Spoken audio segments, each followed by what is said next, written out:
இந்திய அணி captain kill தனது செல்வாக்கை பயன்படுத்தி இந்திய அணியில் 7 குஜராத் டைட்டன்ஸ் வீரர்களை எடுத்துள்ளதாக கடும் விமர்சனம் எழுந்திருக்கிறது. பரபரப்பாக நடந்த ஐபிஎல் தொடர் முடிவுக்கு வந்திருக்கும் நிலையில் அடுத்ததாக இந்திய அணி ஆப்கானிஸ்தான் அணியுடனான ஒரே ஒரு டெஸ்ட் போட்டியில் விளையாடுகிறது.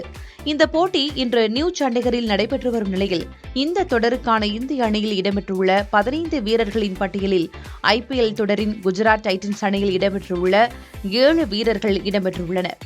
குஜராத் டைட்டன்ஸ் அணியிலிருந்து கில், சாய் சுதர்சன், வாஷிங்டன் சுந்தர், முகமது சிராஜ், பிரசித் கிருஷ்ணா, குர்னூர் பிரார், மனோஜ் சுதர் ஆகிய 7 பேர் இந்திய அணியில் இடம்பெற்றுள்ளது ரசிகர்கள் மத்தியில் விமர்சனத்தை ஏற்படுத்தியது.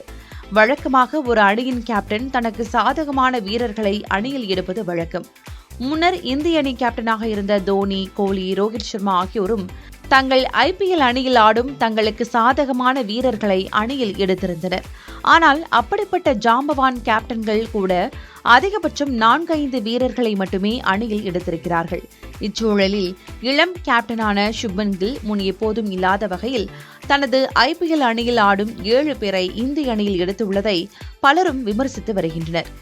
இந்திய அணியில் கில், சாய் சுதர்சன், வாஷிங்டன் சுந்தர், முகமது சிராஜ் ஆகியோரின் தேர்வு குறித்து எந்த விமர்சனமும் பெரிய அளவில் எழவில்லை. ஆனால் டெஸ்ட் போட்டிகளில் தொடர்ந்து சொதப்பும் பிரசித் கிருஷ்ணாவின் தேர்வு பெரிய சர்ச்சையை ஏற்படுத்தியிருக்கிறது.